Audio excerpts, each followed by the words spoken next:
Ladies, happy Tuesday. Chic and Pat Powers here. Ladies, I'm getting ready to enjoy a nice pool day, to relax, get my mind right, and just be with me. You know what I mean?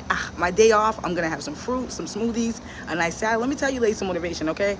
You got to make time for yourself, and you got to set them boundaries. Stop complaining and remaining, and set some boundaries and standards for your life. You don't understand that this life is short, and whatever you desire in your heart and your true voice, outside of what you went through and who you are as a wife, mom, and mother, trust me, you can still set time aside for yourself. The moment you really take your life seriously, the moment you actually set boundaries and standards and stop looking at the people around you truly, and you start realizing you're not living by your true voice, but you're living by these excuses and expectations and titles, the moment you will realize you got to take more power over your life in every area, in every season.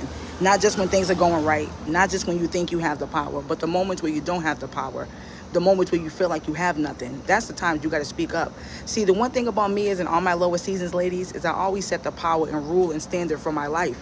I'm not going to let nobody make me believe I can't have what I want. But first, you got to look within and take accountability and set yourself free from a lot of things. I know that's hard, but the moment you do set yourself free, you're going to realize that you can't complain and remain in anything in life if you're not taking those steps to remove yourself or take action to learn better skills, to better yourself, to remove yourself, to finally take the leap of faith and dive into that change and transition.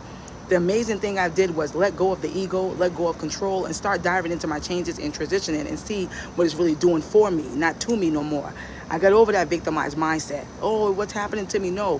What is it doing for me? How can I further my passions, my goals, my career, the things I always love to do? How can I get back to that? It's amazing when you went through trials like me, jail, homelessness, and domestic violence, but you still got freeness in your spirit.